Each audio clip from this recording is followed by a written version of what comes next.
Hello, my beautiful people, my beautiful family. Welcome back. Thank you once again for joining me, little Teighli Michaele, for the reading of His Word. And today we are reading Proverbs 19.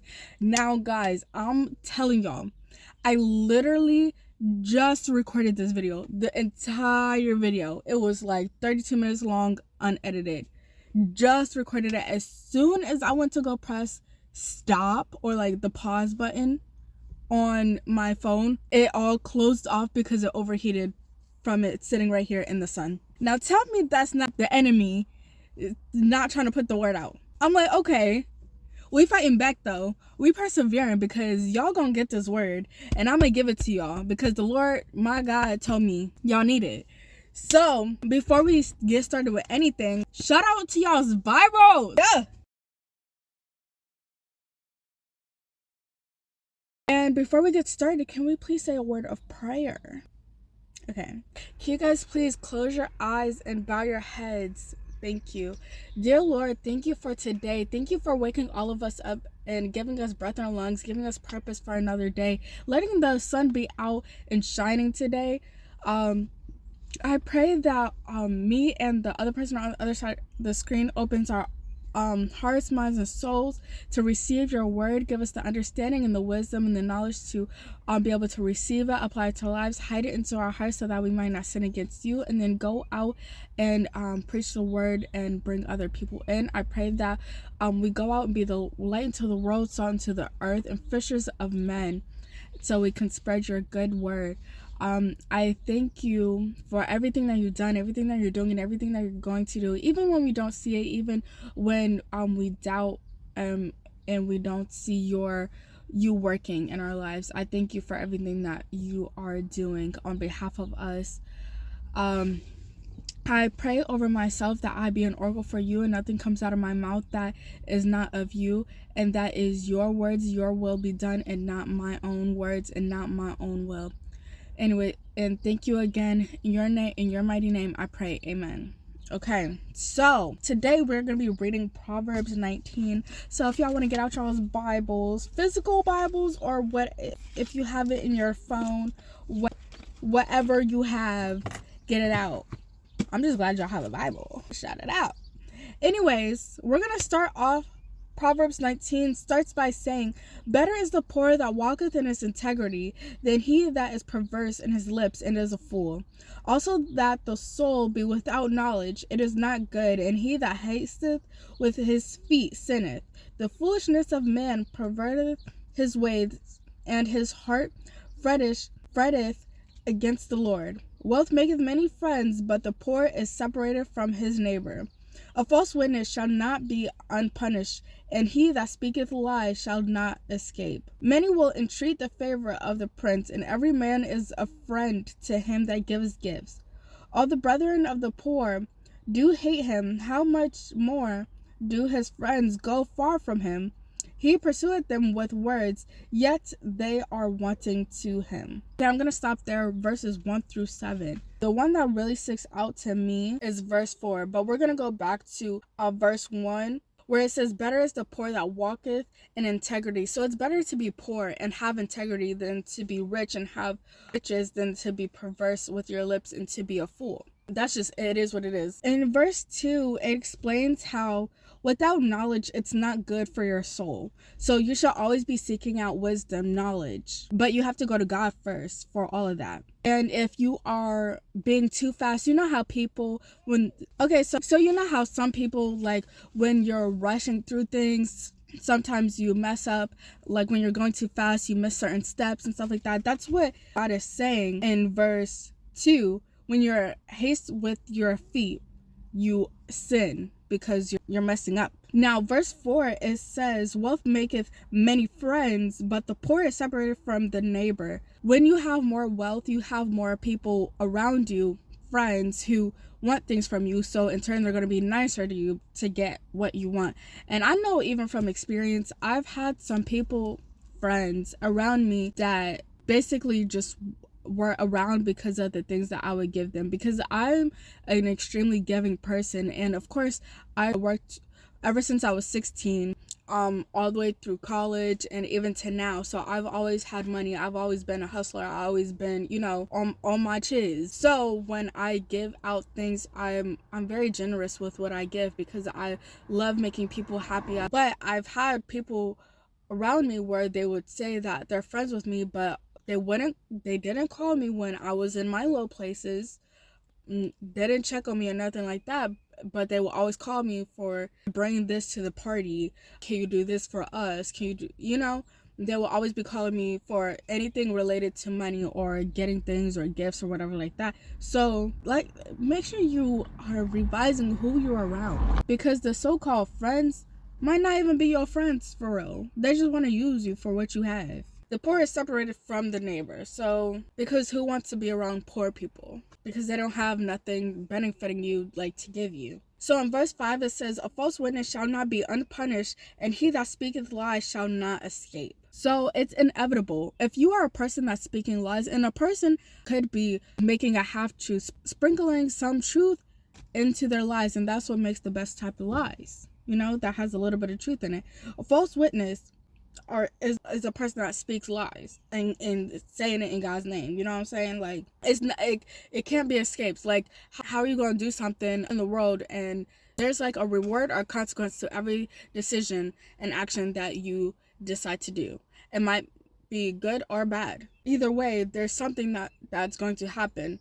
Every action has a reaction. And so when you are that false witness, you're going to be punished. It's a statement. Like, he's saying that's what it is. In verse 6, it kind of references back to verse 4 where it says, every man is a friend to him that gives gifts. So that person that has the wealth and they give gifts to many people, they're going to have friends, because those friends are people who just basically want things from you. And it doesn't even have to be like physical, tangible things. It could even be your gifts, your talents that God has given you. And you could be even stuck in a place where, because that person wants you for themselves, they know and they can see the potential that God has for you on their life. So just make sure you're revising who you're around. Make sure that your friends are actually your friends and have your actual best interests at heart, and make sure they have God in their heart. Otherwise, what are you doing? What fruits are they producing? That's how you know a person by their fruits. And verse 7 is just kind of backing that up again. Like, you're pursuing them with words, yet those people that you're pursuing, they are wanting from you. They are wanting to you. They want to get things from you, whether that be physically or your talents, whatever, or even your knowledge, what you have, or even the blessings that you have in your life. They might want that too, to be honest. Anyways, okay, so verse 8, it says, he that getteth wisdom loveth his own soul. He that keepeth understanding shall find good. A false witness shall not be unpunished, and he that speaketh lies shall perish. Delight is not seemly for a fool, much less for a servant to have rule over princes. The discretion of a man deferreth his anger, and it is his glory to pass over a transgression. The king's wrath is as strong as the roaring of a lion, but his favor is as dew upon the grass. A foolish son is the calamity of his father, and the contentions of a wife are a continual dropping. House and riches are the inheritance of fathers, and a prudent wife is from the Lord.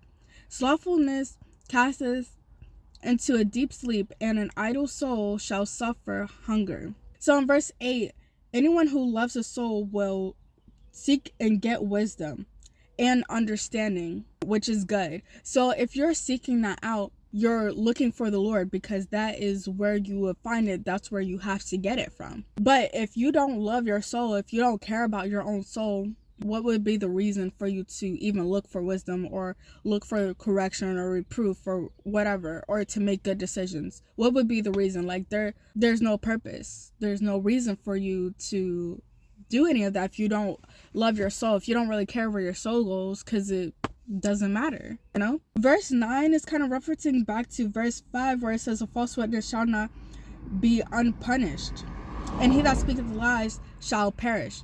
Revise who you are around, because you can be a ricochet of the punishment that person might get. But a false witness is a person that witnesses but is falsely witnessing. So it has lies in whatever they're saying. So that's why you need to know the word for yourself so that you can discern the truth from the lies, because there are a bunch of false witnesses out here. And that's pastors, preachers, deacons, what people in the pulpit, that's including them and including people in the pews, or even people out in the world on YouTube, on Instagram, Snapchat, Facebook, whatever social media. There are false witnesses out here that you have to be aware of, and you have to have that discernment in your own spirit. And it literally repeats it again, saying that they will not go unpunished. So that means they are going to be punished for their actions. They know what they're doing. So when it's repeated, that's when you need to really take note. Okay, because that means it's a big thing that he wants you to get. So in verse 12, it says, the king's wrath is as a roaring lion, but his favor is as dew upon the grass. So I kind of take that to meaning, like, you know how people say the feeling of love versus hate. Hate is a stronger feeling because when you count on your hand how many times people have did you wrong, have did you dirty, like have you cried and stuff like that, that's a stronger feeling. So those feelings stick with you more than that love and happy and joyfulness. So the king's wrath is a roaring lion, is big, is mighty, is enormous, is loud, is like right front center. It makes you scared. It has a strong emotion connected to it. But his favor is a dew upon a grass, a little grass that you can hold into your hand. That dew on top of the grass is just a little drop of water. It's just so tiny, but it's in turn bigger than that lion. So that wrath, you might see it in a big scenario, and then that the favor that you see is small, but it can do big things. You know what I'm saying? Now in verse 13, a foolish son is the calamity of his father. So just don't be foolish. Pay attention to what your parents are telling you. They are supposed to be leading you down the right path. They're supposed to be your physical guidances on this earth. Now in verse 14, it says, a prudent wife is from the Lord. Now, if you're a prudent wife, that means you have been through a refining fire, everything that you need to go through to be a godly wife. That person is from the Lord. And men, if you need to be praying about your wife. Okay, I said in the last video, now if my husband is watching this, come find me. I've been right here. Okay. I've been waiting. I just have to be patient and wait. You know what I'm saying? Patience is a virtue. Okay, let me stop. So yeah, a prudent wife is from the Lord. The wife needs to be diligent in seeking the Lord and having God in your heart, because the wife is the backbone of the family.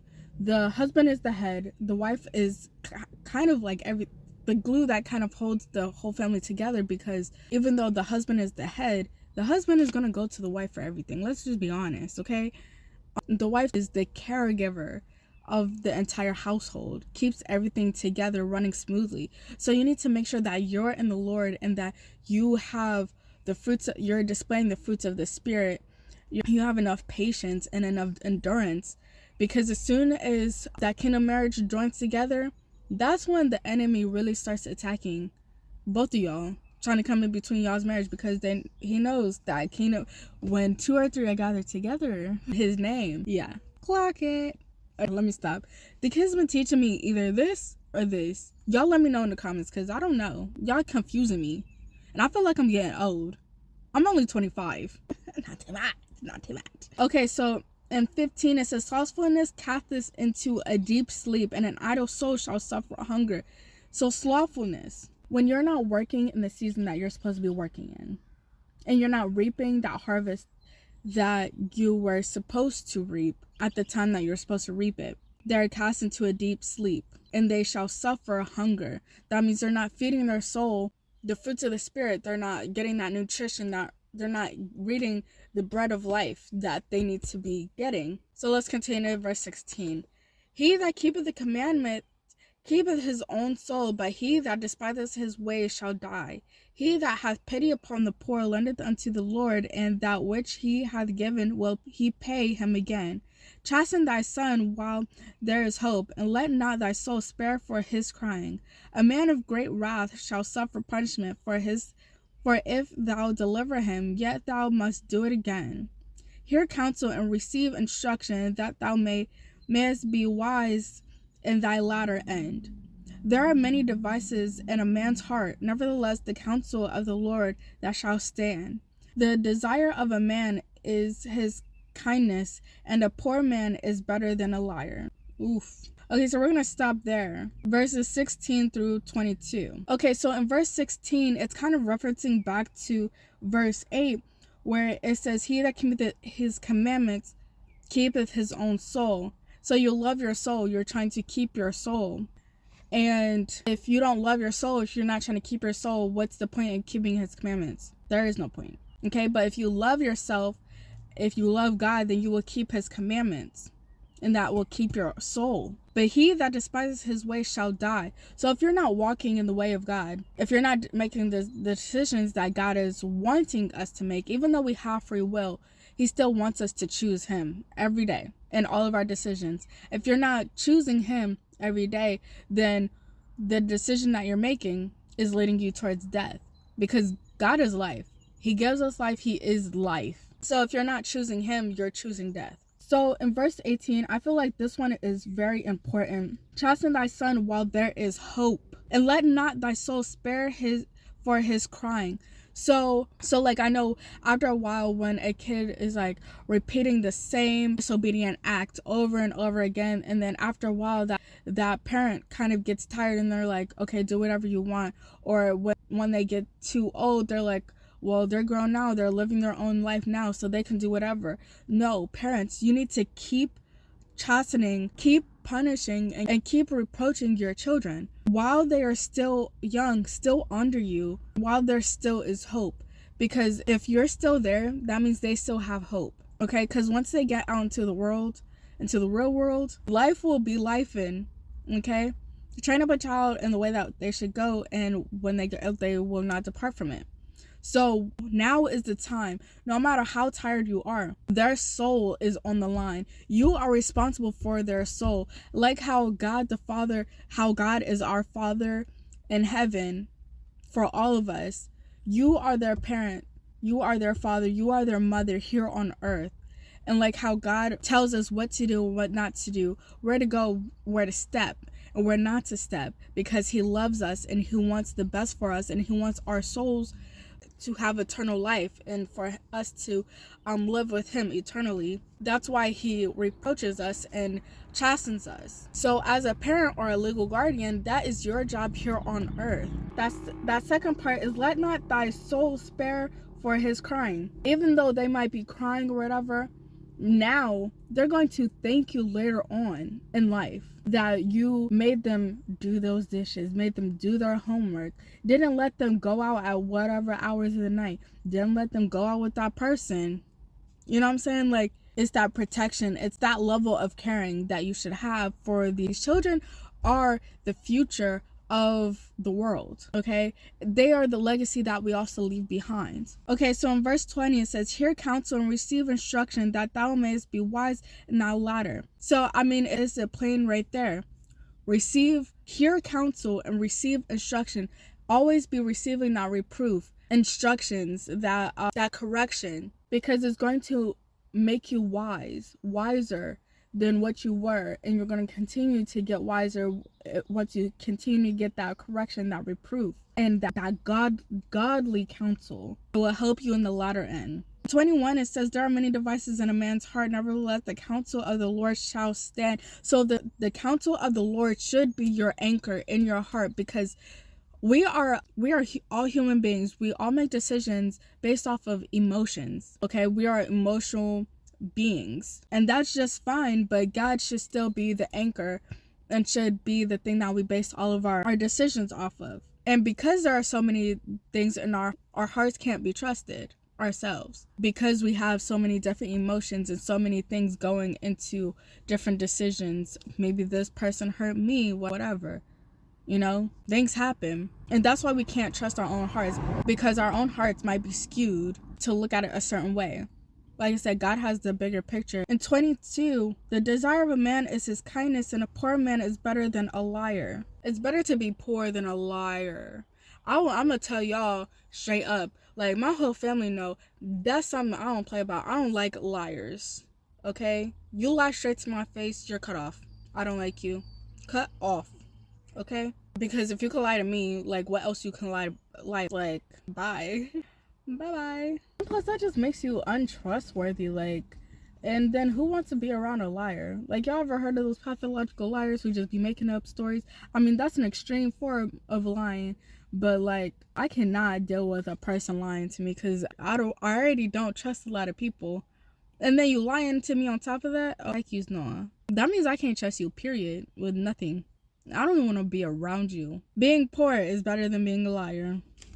That's that. Continue, verse 23. The fear of the Lord tendeth to life, and he that hath it shall abide satisfied. He shall not be visited with evil.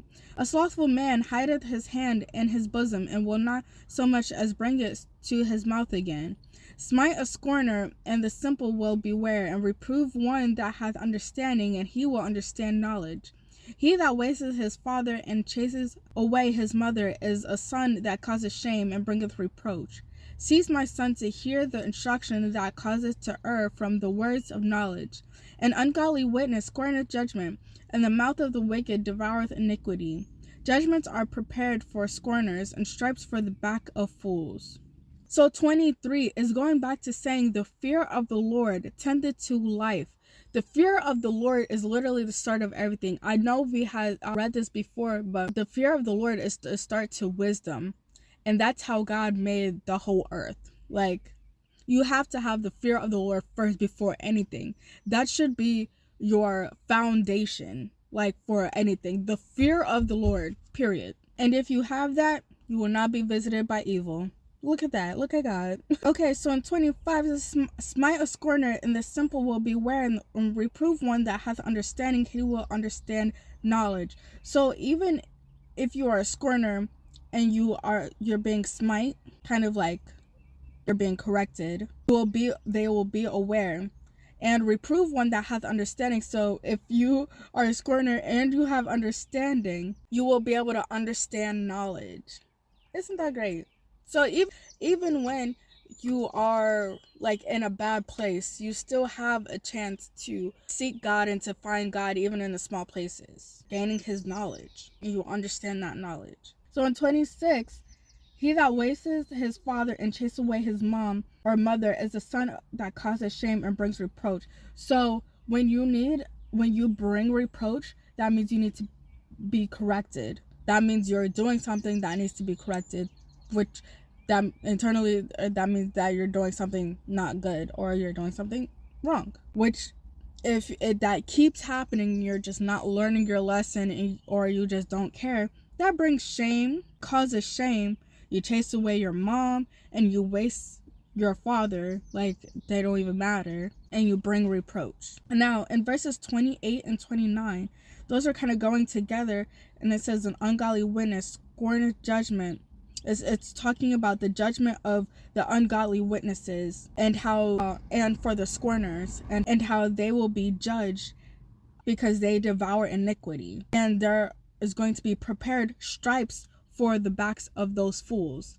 So although the scorners, the ungodly witnesses, the mouth of the wicked, they're all fools, and they're going to have stripes prepared for them, prepared for their backs. Now, back in the day, when they were punishing people, they would just throw them out in the street, and then they would take a little whip, and they would whip them on their backs, and those are the stripes, okay? That's the punishment. So, I don't know why you don't think that if you are ungodly witness, you have wicked all up in your mouth, you're a fool, and you devour iniquity, what makes you think that you're just going to get a prize? That you're going to get a blessing from the Lord? No, that comes with consequences. Every action has a reaction, and whether it be good or bad, okay? And that's just, it is what it is. Anyway, that concludes the reading of his word. Thank y'all for listening to me. Thank y'all for being here with me today. And I'm telling y'all, this is my second time recording this video. So, devil, be gone. Okay, the enemy, get out of here. I rebuke you in the name of Jesus. Okay, I hope y'all have a blessed week, a blessed day. Okay, go out and get some sunny days, some sunshine, and have a happy resurrection. Okay, I love you guys, but God loves you so much more. Bye.